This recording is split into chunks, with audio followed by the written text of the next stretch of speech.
Hello दोस्तों, मैं वीना जायसवाल आपको सुना रही हूँ शतरंज के खिलाड़ी, जिसे लिखा है मुंशी प्रेमचंद जी ने। इस कहानी में दो रईस मिर्जा सज्जाद अली और मीर रोशन अली के शतरंज के लिए दीवानापन और देश के प्रति बेरुखी को दर्शाया गया है। तो आइए शुरू करते हैं। वाजिद अली शाह का समय था। लखनऊ विलासिता के रंग में डूबा हुआ था। छोटे बड़े अमीर गरीब सभी विलासिता में डूबे हुए थे। कोई नृत्य और गान की मजलिस सजाता था तो कोई अफीम की पिनक ही के मजे लेता था। जीवन के प्रत्येक विभाग में आमोद प्रमोद का प्रावधान था। शासन विभाग में, साहित्य क्षेत्र में, सामाजिक व्यवस्था में, कला कौशल में, उद्योग धंधों में, आहार विहार में, सर्वत्र विलासिता व्याप्त हो रही थी। कर्मचारी विषय वासना में, कविगण प्रेम और विरह के वर्णन में, कारीगर कला बतुतु में और चिकन बनाने में, व्यवसायी सुरमे में, इत्र मससी और उबटन का रोजगार करने में लिप्त थे। सभी की आंखों में विलासिता का मद छाया हुआ था। संसार में क्या हो रहा है इसकी किसी को खबर ना थी। बटेर लड़ रहे हैं, तीतरों की लड़ाई के लिए पाली बधी जा रही है, कहीं चौसर बिछी हुई है, कहीं पोबारे का शोर मचा हुआ है, कहीं शतरंज का घोर संग्राम छिड़ा हुआ है। राजा से लेकर रंक तक इसी धुन में मस्त थे। यहाँ तक कि फकीरों को पैसे मिलते तो वे रोटियां न लेकर अफीम खाते या मादक पीते। शतरंज, ताश, गंजीफा खेलने में बुद्धि तीव्र होती है, विचार शक्ति का विकास होता है, पेचीदा मसलों को सुलझाने की आदत पड़ती है। ये दलीलें जोर के साथ पेश की जाती थी। इस संप्रदाय के लोगों से दुनिया अब भी खाली नहीं है वैसे तो।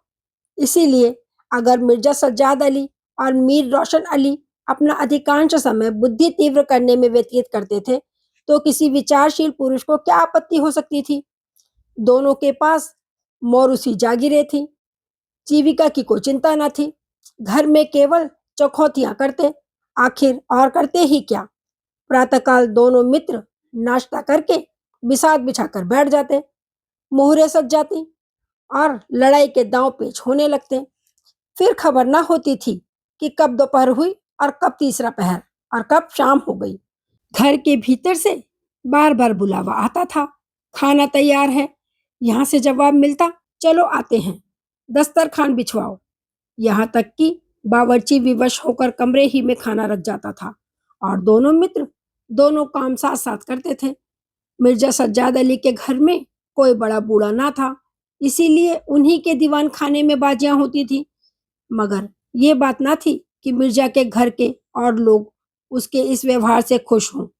घरवाली का तो कहना ही क्या, मोहल्ले वाले, घर के नौकर चाकर तक नित्य द्वेषपूर्ण टिप्पणियां किया करते थे। बड़ा मनहूस खेल है, घर को तबाह कर देता है, खुदा ना करे किसी को इसकी चाट पड़े। आदमी दीन दुनिया किसी के काम का नहीं रहता, ना घर का ना घाट का। बुरा रोग है। यहाँ तक कि मिर्जा की बेगम साहिबा को इससे इतना द्वेष था कि अवसर खोज खोज कर पति को लताड़ती थी, पर उन्हें इसका अवसर मुश्किल से मिलता था। वह सोचती ही रहती थी, तब तक उधर बाजी बिछ जाती थी और रात को जब सो जाती थी तब कहीं जाकर मिर्जा जी भीतर आते थे। हाँ, नौकरों पर वह अपना गुस्सा उतारती रहती थी। क्या पान मांगे हैं? कह दो आकर ले जाएं। खाने की भी फुर्सत नहीं है, ले जाकर खाना सिर पर पटक दो, खाएं चाहे कुत्ते को खिलाएं। पर रूबरू वह कुछ ना कह सकती थी। उनको अपने पति से उतना मलाल ना था जितना मीर साहब से। उन्होंने इसका नाम मीर बिगाड़ रख छोड़ा था। शायद मिर्जा जी अपनी सफाई देने के लिए सारा इल्जाम मीर साहब के ही सिर थोप देते थे। एक दिन बेगम साहिबा के सर में दर्द होने लगा। उन्होंने लौंडी से कहा, जाकर मिर्जा साहब को बुला ला, किसी हकीम के यहाँ से दवा लाए, दौड़ जल्दी कर। लौंडी गई तो मिर्जा ने कहा, चल अभी आते हैं। बेगम साहिबा का मिजाज गर्म था। इतनी तसल्ली कहाँ थी कि उनके सिर में दर्द हो और पति शतरंज खेलता रहे। चेहरा सुर्ख हो गया। लौंडी से कहा, जाकर कह अभी चलिए, नहीं तो वह आप ही हकीम के यहाँ चली जाएंगी। मिर्जा जी बड़ी दिलचस्प बाजी खेल रहे थे। दो ही किश्तों में मीर साहब की मात हुई जाती थी। झुंझलाकर बोले, क्या ऐसा दम लबों पर है? जरा सब्र नहीं होता? मीर, जी हाँ, जाकर सुन ही आइए ना। औरतें नाजुक मिजाज होती हैं। मिर्जा, जी हाँ, चला क्यों ना जाऊं। 2 किश्तों में आपकी मात होती है। मीर, जनाब इस भरोसे ना रहिएगा। वह चाल सोची है कि आपके मुहरे धरे रहें और मात हो जाए। पर जाइए, सुन आइए, क्यों खामखा उनका दिल दुखाइएगा। मिर्जा, इसी बात पर मात ही करके जाऊंगा। मीर, मैं खेलूंगा ही नहीं, आप जाकर सुन आइए। मिर्जा, अरे यार, जाना ही पड़ेगा हकीम के यहाँ। सिर दर्द खाक नहीं है, मुझे परेशान करने का बहाना है। मीर, कुछ भी हो, उसकी खातिर तो करनी ही पड़ेगी। मिर्जा, अच्छा, एक चाल और चल लूं? मीर, हरगिज नहीं। जब तक आप सुन ना आवेंगे, मैं मुहरों में हाथ ना लगाऊंगा। मिर्जा साहब मजबूर होकर अंदर गए तो बेगम साहिबा ने त्योरियां बदल कर कहा, लेकिन कराहते हुए कहा, तुम्हें निगोड़ी शतरंज इतनी प्यारी है, चाहे कोई मर ही जाए पर उठने का नाम नहीं लेते। नौज कोई तुम जैसा आदमी हो। मिर्जा, क्या कहूँ, मीर साहब मानते ही ना थे। बड़ी मुश्किल से पीछा छुड़ा कर आया हूँ। बेगम, क्या जैसे वे खुद निखट्टू हैं वैसे ही सबको समझते हैं। उनके भी बाल बच्चे हैं या सबका सफाया कर डाला है। मिर्जा, बड़ा लती आदमी है। जब आ जाता है तब मजबूर होकर मुझे भी खेलना ही पड़ता है। बेगम, दुत्कार क्यों नहीं देते? मिर्जा, बराबर का आदमी है, उम्र में दर्जे में मुझसे 2 उंगल ऊंचे, मुलाहिजा करना ही पड़ता है। बेगम, तो मैं ही दुत्कार देती हूँ। नाराज हो जाएंगे तो हो जाएं। कौन किसी की रोटियां चला देता है? रानी रूठेगी अपना सुहाग लेंगी। हिरिया, बाहर से शतरंज उठा ला। मीर साहब से कहना, मियाँ अब ना खेलेंगे, आप तशरीफ ले जाइए। मिर्जा, हाँ हाँ, कहीं ऐसा गजब भी ना करना। जलील करना चाहती हो क्या? ठहर हिरिया, कहाँ जाती है? बेगम, क्यों जाने नहीं देते? मेरे ही खून पिए जो उसे रोके। अच्छा, उसे रोका, मुझे रोको तो जानू। यह कहकर बेगम साहिबा झल्लाई हुई दीवान खाने की तरफ चली। मिर्जा बेचारे का रंग उड़ गया। बीवी की मिन्नतें करने लगे, खुदा के लिए, तुम्हें हजरत हुसैन की कसम, मेरी ही मैयत देखो जो उधर जाओ। लेकिन बेगम ने एक ना मानी, दीवान खाने के द्वार तक चली गईं और एकाएक पर पुरुष के सामने जाते हुए पांव बंद से गए। भीतर झांका, संयोग से कमरा खाली था। मीर साहब ने 1-2 मुहरे इधर उधर कर दिए थे और अपनी सफाई बताने के लिए बाहर टहल रहे थे। फिर क्या था, बेगम ने अंदर पहुंचकर बाजी उलट दी। मुहरे कुछ तखत के नीचे फेंक दिए, कुछ बाहर, और किवाड़ अंदर से बंद करके कुंडी लगा दी। मीर दरवाजे पर ही तो थे। मुहरे बाहर फेंके जाते देख चूड़ियों की झनक भी कान में पड़ी। फिर दरवाजा बंद हुआ तो समझ गए बेगम साहिबा बिगड़ गईं, घर की राह ली। मिर्जा ने कहा, तुमने गजब किया। बेगम, अब मीर साहब इधर आए तो खड़े खड़े निकलवा दूंगी। इतना लौ खुदा में लगाते तो क्या गरीब हो जाते। आप तो शतरंज खेलें और मैं यही चूल्हे चक्की की फिक्र में सिर खपाऊं। बोली, जाते हो हकीम साहब के यहाँ कि अब भी तामुल है? मिर्जा घर से निकले तो हकीम के घर जाने के बदले मीर साहब के घर पहुंचे और सारा वृतांत कहा। मीर साहब बोले, मैंने तो जब मोहरे बाहर आते देखे तभी ताड़ गया, फौरन भागा। बड़ी गुस्सेवर मालूम होती थी, मगर आपने उन्हें यूं सिर चढ़ा रखा है, यह मुनासिब नहीं। उन्हें इससे क्या मतलब कि आप बाहर क्या करते हैं? घर का इंतजाम करना उनका काम है, दूसरी बातों से उन्हें क्या सरोकार। मिर्जा, खैर यह तो बताइए, अब कहाँ जमाव होगा? मीर, इसका क्या गम, इतना बड़ा घर पड़ा है, बस यहीं जमे। मिर्जा, लेकिन बेगम साहब को कैसे मनाऊंगा? जब घर पर बैठा रहता था तब तो वह इतना बिगड़ती थी, यहाँ बैठक होगी तो शायद जिंदा ना छोड़ेंगी। मीर, अजी बकने भी दीजिए, 2-4 रोज में आप ही ठीक हो जाएंगी। हाँ, आप इतना कीजिए कि आज से जरा तन जाइए। मीर साहब की बेगम किसी अज्ञात कारण से उनका घर से दूर रहना ही उपयुक्त समझती थी, इसीलिए वह उनके शतरंज प्रेम की कभी आलोचना ना करती थी, बल्कि कभी-कभी मीर साहब को देर हो जाती तो याद दिला देती थी।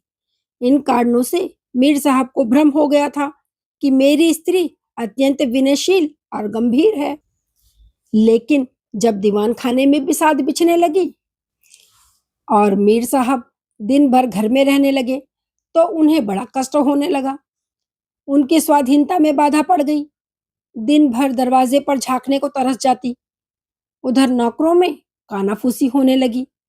अब तक दिन भर पड़े पड़े मक्खियां मारा करते थे। घर में चाहे कोई आए चाहे कोई जाए, इनसे कुछ मतलब ना था। आठों पहर की धौंस हो गई। कभी पान लाने का हुक्म होता, कभी मिठाई लाने का, और हुक्का तो किसी प्रेमी हृदय की भांति नित्य जलता ही रहता था। वे बेगम साहब से जा जाकर कहते, हुजूर, मियाँ की शतरंज तो हमारे जी का जंजाल हो गई। दिन भर दौड़ते दौड़ते पैरों में छाले पड़ गए। यह भी कोई खेल है कि सुबह को बैठे तो शाम ही कर दी। घड़ी आध घड़ी दिल बहलावे के लिए खेल लेना बहुत है। खैर, हमें तो कोई शिकायत नहीं, हुजूर के गुलाम हैं। जो हुक्म होगा बजा ही लावेंगे। मगर यह खेल मनहूस है। इसका खेलने वाला कभी पनपता नहीं। घर पर कोई ना कोई आफत जरूर आती है। यहाँ तक कि यही चर्चा होती रहती है, हुजूर का नमक खाते हैं। अपने आका की बुराई सुन सुनकर रंज होता है। मगर क्या करें। इस पर बेगम साहिबा कहती, मैं तो खुद इसको पसंद नहीं करती, पर वह किसी की सुनते ही नहीं। क्या किया जाए। मोहल्ले में दो चार पुराने जमाने के लोग थे। वे आपस में भांति भांति के अमंगल की कल्पनाएं करने लगे। अब खैरियत नहीं है। जब हमारे रईसों का ये हाल है, तो मुल्क का खुदा ही हाफिज। यह बादशाहत शतरंज के हाथों तबाह होगी। आसार बुरे हैं। राज्य में हाहाकार मचा हुआ था। प्रजा दिन दहाड़े लूटी जाती थी। कोई फरियाद सुनने वाला ना था।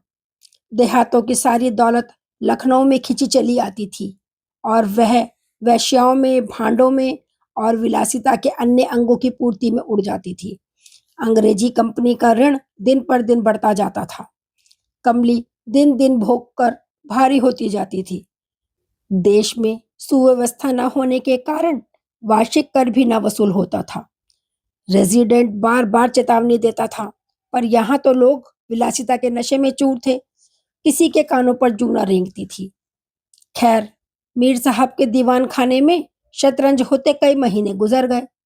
नए नए नक्शे हल किए जाते, नए नए किले बनाए जाते, नित नई व्यूह रचना होती।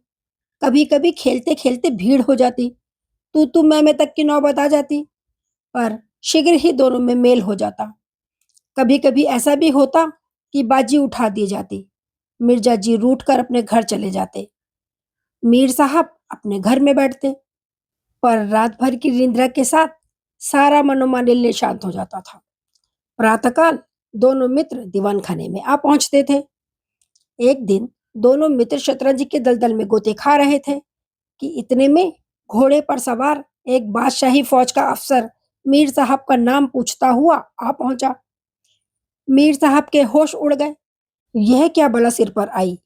यह तलबी किस लिए हुई। अब खैरियत नहीं नजर आती। घर के दरवाजे बंद कर लिए। नौकर से बोले, कह तो घर में नहीं है। सवार, घर में नहीं तो कहाँ है। नौकर, यह मैं नहीं जानता, क्या काम है। सवार, काम तुझे क्या बतलाऊं। हुजूर में तलबी है। शायद फौज के लिए कुछ सिपाही मांगे गए हैं। जागीरदार हैं कि दिल लगी। मोर्चे पर जाना पड़ेगा तो आटे दाल का भाव मालूम हो जाएगा। नौकर, अच्छा तो जाइए, कह दिया जाएगा। सवार, कहने की बात नहीं, कल मैं खुद आऊंगा। साथ ले जाने का हुक्म हुआ है। सवार चला गया। मीर साहब की आत्मा कांप उठी। मिर्जा जी से बोले, कहिए जनाब, अब क्या होगा। मिर्जा, बड़ी मुसीबत में है, कहीं मेरी भी तलबी ना हो। मीर, कमबख्त कल आने को कह गया है। मिर्जा, आफत है और क्या, कहीं मोर्चे पर जाना पड़ता तो बेमौत मरे। मीर, बस यही एक तदबीर है कि घर पर मिले ही नहीं। कल से गोमती पर कहीं वीराने में नक्शा जमे। वहां किसे खबर होगी। हजरत आकर लौट जाएंगे। मिर्जा, वल्लाह आपको खूब सूझी। इसके सिवा कोई तदबीर नहीं है। इधर मीर साहब की बेगम उस सवार से कह रही थी, तुमने खूब धत्ता बताई। उसने जवाब दिया, ऐसे गावदियों को तो चुटकियों पर नचाता हूँ। इनकी सारी अक्ल और हिम्मत तो शतरंज ने चर ली। अब भूल कर भी घर ना रहेंगे। दूसरे दिन दोनों मित्र मुंह अंधेरे निकल खड़े होते हैं। बगल में एक छोटी सी दरी दबाए, डिब्बे में गिलोरियां भरे, गोमती पार कर एक पुरानी वीरान मस्जिद में चले जाते हैं, जिसे शायद नवाब आसफ उद्दौला ने बनवाया था। रास्ते में तंबाकू, चिलम और मदरिया ले लेते और मस्जिद में पहुंचे, दरी बिछाया और हुक्का भर शतरंज खेलने बैठ जाते थे। फिर उन्हें दीन दुनिया की फिक्र न रहती थी। किश्त, शाह आदि एक दो शब्दों के सिवा मुंह से कोई वाक्य नहीं निकलता था। कोई योगी भी समाधि में इतना एकाग्र न होता। दोपहर को जब भूख मालूम होती तो दोनों मित्र किसी नान बाई की दुकान पर जाकर खाना खा आते थे और एक चिल्लम हुक्का पीकर फिर संग्राम क्षेत्र में डट जाते। कभी कभी उन्हें भोजन का भी ख्याल ना रहता था। इधर देश की राजनीति दशा भयंकर होती जा रही थी। कंपनी की फौजें लखनऊ की तरफ बढ़ी चली आती थी। शहर में हलचल मची हुई थी। लोग बाल बच्चों को ले लेकर देहातों में भाग रहे थे, पर हमारे दोनों खिलाड़ियों को इसकी जरा भी फिक्र न थी। वे घर से आते तो गलियों में से होकर, डर था कि कहीं किसी बादशाही मुलाजिम की नजर ना पड़ जाए, नहीं तो बेगार में पकड़े जाएंगे। हजारों रुपए सालाना की जागीर मुफ्त में ही हजम करना चाहते थे। एक दिन दोनों मित्र मस्जिद के खंडर में बैठे हुए शतरंज खेल रहे थे। मिर्जा की बाजी कुछ कमजोर थी। मिर्जा साहब उन्हें किश्त पर किश्त दे रहे थे। इतने में कंपनी के सैनिक आते हुए दिखाई दिए। यह गोरों की फौज थी जो लखनऊ पर अधिकार जमाने के लिए आ रही थी। मिर्जा साहब बोले, अंग्रेजी फौज आ रही है, खुदा खैर करे। मिर्जा, आने दीजिए, किश्त बचाइए, लो यह किश्त। मीर, जरा देखना चाहिए, यहीं आड़ में खड़े हो जाएं। मिर्जा, देख लीजिएगा, जल्दी क्या है, फिर किश्त।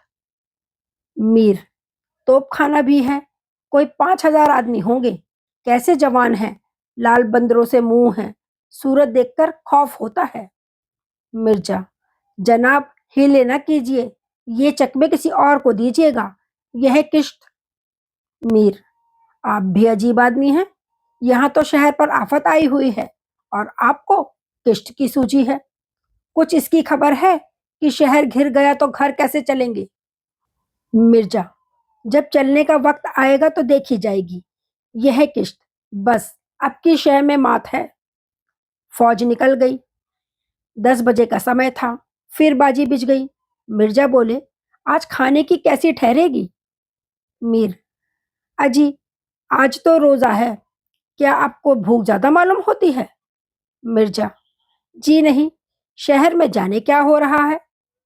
मीर, शहर में कुछ ना हो रहा होगा, लोग खाना खा खा कर आराम से सो रहे होंगे। हुजूर नवाब भी ऐशगाह में होंगे। दोनों सज्जन फिर जो खेलने बैठे तो 3 बज गए। अब की मिर्जा की बाजी कमजोर थी। 4 का गजर बच रहा था कि फौज की वापसी की आहट मिली। नवाब वाजिद अली शाह पकड़ लिए गए थे और उन्हें किसी अज्ञात स्थान को लिए जा रही थी। शहर में ना कोई हलचल थी, ना मारकाट, एक बूंद भी खून नहीं गिरा था।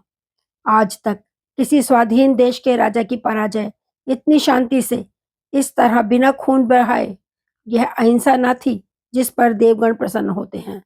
यह कायरपन था जिस पर बड़े से बड़े कायर आंसू बहाते हैं। अवध के विशाल देश का नवाब बंदी बना लिया जाता था और लखनऊ ऐश की नींद में मस्त था। यह राजनीतिक अधपतन की चरम सीमा थी। मिर्जा ने कहा, हुजूर नवाब को जालिमों ने कैद कर लिया है। मीर, होगा, यह लीजिए शह। मिर्जा, जनाब जरा ठहरिए, इस वक्त इधर तबीयत नहीं लगती। बेचारे नवाब साहब इस वक्त खून के आंसू रो रहे होंगे। मीर, रोया ही चाहे, यह ऐश वहां कहाँ नसीब होगा, यह किश्त। मिर्जा, किसी के दिन बराबर नहीं जाते, कितनी दर्दनाक हालत है। मीर, हाँ, सो तो है ही। यह लो फिर किश्त। बस अब की किश्त में मात है, बच नहीं सकते। मिर्जा, खुदा की कसम, आप बड़े बेदर्द हैं। इतना हादसा देखकर भी आपको दुख नहीं होता? हाय गरीब वाजिद अली शाह। मीर, पहले अपने बादशाह को तो बचाइए, फिर नवाब का मातम मनाइएगा। यह किश्त और मात, लगाना हाथ। बादशाह को लिए हुए सेना सामने से निकल गई। उनके जाते ही मिर्जा ने फिर बाजी बिछा ली। हार की चोट बुरी होती है। मीर ने कहा, आइए नवाब के मातम में एक मरसिया कह डालें। लेकिन मिर्जा की राज्य भक्ति अपनी हार के साथ लुप्त हो चुकी थी। वह हार का बदला चुकाने के लिए अधीर हो गए थे। शाम हो गई। खंडहर में चमगादड़ों ने चीखना शुरू किया। अबाबीलें आ आकर अपने घोंसलों में लिपटी, पर दोनों खिलाड़ी डटे हुए थे, मानो दोनों खून के प्यासे सूरमा आपस में लड़ रहे हों। मिर्जा जी 3 बाजियां लगातार हार चुके थे। इस चौथी बाजी का रंग भी अच्छा न था। वह बार बार जीतने का दृढ़ निश्चय कर संभल कर खेलते थे, लेकिन एक ना एक चाल बेढब आ पड़ती थी, जिससे बाजी खराब हो जाती थी। हर बार हार के साथ प्रतिकार की भावना और उग्र होती जाती थी। उधर मीर साहब मारे उमंग के गजले गाते थे, चुटकियां लेते थे, मानो कोई गुप्त धन पा गए हों। मियाँ सुन सुनकर झुंझलाते और हार की झेप मिटाने के लिए उनकी दाद देते थे। ज्यों-ज्यों बाजी कमजोर पड़ती थी, धैर्य हाथ से निकलता जाता था।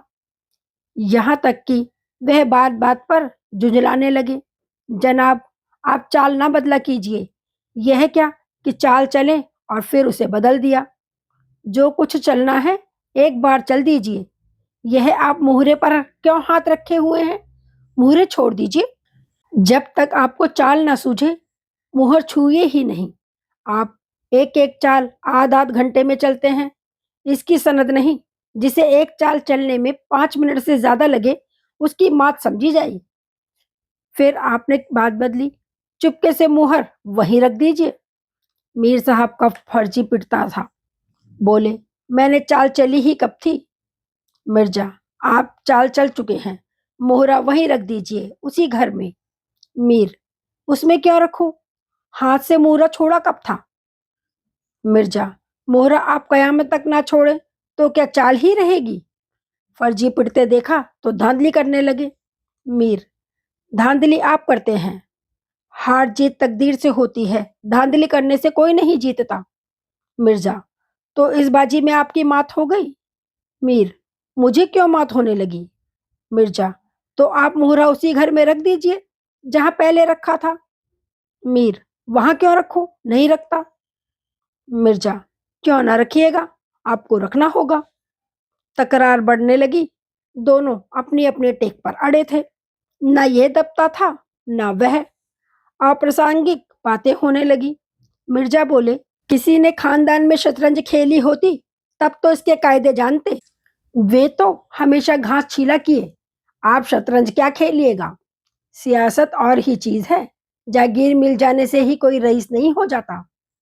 मीर, क्या खास आपके अब्बा जान छीलते होंगे? यहाँ तो पीढ़ियों से शतरंज खेलते चले आते हैं। मिर्जा, अजी जाइए भी। गाजी उद्दीन हैदर के यहाँ बावर्ची का काम करते करते उम्र गुजर गई। आज रईस बनने चले हैं। रईस बनना कुछ दिल लगी नहीं। मीर, क्या अपने बुजुर्गों पर कालिख लगाते हो? वे ही बावर्ची का काम करते होंगे। यहाँ तो हमेशा बादशाह के दस्तरखान पर खाना खाते चले आए हैं। मिर्जा, अरे चल चरकटे, बहुत बढ़कर बातें ना कर। मीर, जबान संभालिएगा वरना बुरा होगा। मैं ऐसी बातें सुनने का आदी नहीं हूँ। यहाँ तो किसी ने आंखें दिखाई कि उसकी आंखें निकाली। है हौसला? मिर्जा, आप मेरा हौसला देखना चाहते हैं तो फिर आइए, आज दो दो हाथ हो जाएं, इधर या उधर। मीर, तो यहाँ तुमसे दबने वाला कौन है? दोनों दोस्तों ने कमर से तलवारें निकाल ली। नवाबी जमाना था। सभी तलवार, पेशकब्ज, कटार वगैरह बांधते थे। दोनों विलासी थे, पर कायर न थे। उनमें राजनीतिक भावों का अधपतन हो गया था। बादशाह के लिए क्यों मरे? पर व्यक्तिगत वीरता का अभाव न था। दोनों ने पैंतरे बदले, तलवारें चमकी, छपाछप की आवाजें आईं। दोनों जख्मी होकर गिरे और दोनों ने वहीं तड़प तड़प कर जाने दी। अपने बादशाह के लिए उनकी आंखों से एक बूंद आंसू न निकला। उन्होंने शतरंज के वजीर की रक्षा में प्राण दे दिए। अंधेरा हो चला था, बाजी बिछी हुई थी। दोनों बादशाह अपने अपने सिंहासन पर बैठे मानो इन वीरों की मृत्यु पर रो रहे थे। चारों तरफ सन्नाटा छाया हुआ था। खंडहर की टूटी हुई मेहराबें, गिरी हुई दीवारें और धूल दूसरित मीनारें इन लाशों को देखती और सिर धुनती थी। बस यहीं तक है ये कहानी। यदि आपको ये कहानी अच्छी लगी तो इसे लाइक कीजिए और मेरे चैनल को सब्सक्राइब कीजिए। धन्यवाद।